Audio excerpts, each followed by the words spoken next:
வள்ளலார் அருட்பெருஞ்ஜோதி ஆண்டவருடன் ஒன்றெனக் கலந்தார். அவர் மீண்டும் வருவதாக கூறி மறைந்தார் என்ற ஒரு வாக்கு நிலவி வருகிறது. ஆனால் வள்ளலார் மறைந்துள்ளாரே தவிர இறந்து போகவில்லை. அவர் சாகாவரம் பெற்றவர். எனவே அவர் எப்போது வருவார் என்ற கேள்வி வீணான ஒரு கேள்வியாகும். சென்றாலன்றோ திரும்பி அவர் மீண்டும் வருவதற்கு? அவர்தான் பரம்பொருளுடன் இணைந்து விட்டார். எந்த உயிர் ஜீவகாருண்ய ஒழுக்கத்துடன் வாழ்ந்து வருகின்றனரோ, பிற உயிரை துன்புறுத்தாது, பிற உயிருக்கு தீங்கு செய்யாது வாழ்ந்து வருகிறதோ, அவர்கள் ஒவ்வொரு உடலிலும் வந்து வள்ளல் பெருமான் கலந்து விடுவார். ஏனென்றால் வள்ளல் பெருமான் ஒவ்வொரு அணுவிலும் கலந்து இருக்கிறார். அவர் மறைந்தாரே தவிர அவர் இறக்கவில்லை. எனவே ஜீவகாருண்ய ஒழுக்கத்துடன் நாம் வாழ்ந்து வந்தோமானால் கண்டிப்பாக நம்முள்ளும் வள்ளல் பெருமான் வந்து கலப்பார். இதில் எந்தவித சந்தேகமும் நமக்கு வேண்டாம். மனம் சுத்தமாக இருந்து அருள்மயமாக மாறி புலன் அனைத்தையும் அடக்கி நாம் புலன் மயக்கம் அடையாது ஒளியோடு ஒளியாக நாம் கலந்து விடலாம் என்பதை இந்த உலகத்திற்கு ஆணித்தரமாக சொன்னவர்தான் வள்ளல் பெருமான் ஆவார். எனவே இந்த மனித குலத்தை காப்பாற்ற வேண்டும் என்றுதான் வள்ளல் பெருமான் வாழ்ந்தார்கள்.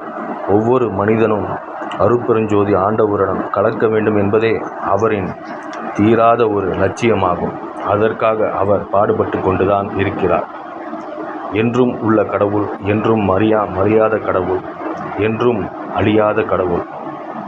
புற உலகில் நம் கண்ணுக்கு தெரியாவிட்டாலும் அகநின்று அவர் இந்த உலகத்தை ஆண்டு கொண்டுதான் இருக்கிறார்.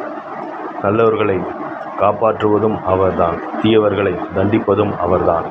அதே தீயவர்கள் மனம் திருந்தி வரும்போது அவர்களை மன்னித்து அவர்களை நல்வழிப்படுத்துவதும் இறைவன்தான், நம்முடைய அருட்பெருஞ்ஜோதி ஆண்டவர்தான். ஓங்கார குடில் என்பது வெளியில் இல்லை, நம் ஒவ்வொருவர் உடம்பிலும் ஓங்காரம் இருக்கிறது.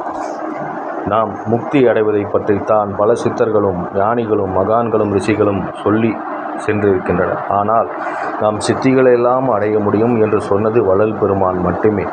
சித்திகள் என்பது இறைவனுக்கு இருக்கின்ற சக்திகள். அதை நாம் இறைவனிடந்து பெற்றுக்கொள்ள முடியும்.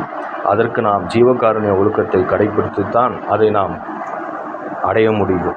யுகம் யுகமாக தவம் செய்வதை காட்டிலும் சில ஆண்டுகள் தொடர்ந்து ஒருவர் ஜீவகாருண்யம் செய்து வந்தாரானால் அவர்களுக்கு இறைவனிடமிருந்து பல சித்திகள் கிடைக்கும் என்பதே வள்ளல் பெருமானின் வாக்காகும். எனவே நாம் வள்ளல் பெருமான் கூறிய கருத்துக்களை பின்பற்றி வாழ்வோமாக. அருட்பெருஞ்ஜோதி அருட்பெருஞ்ஜோதி தனிப்பெருங்கருணை அருட்பெருஞ்ஜோதி. எல்லா உயிர்களும் இன்புற்று வாழ்க. வள்ளல் மலரடி வாழ்க வாழ்க.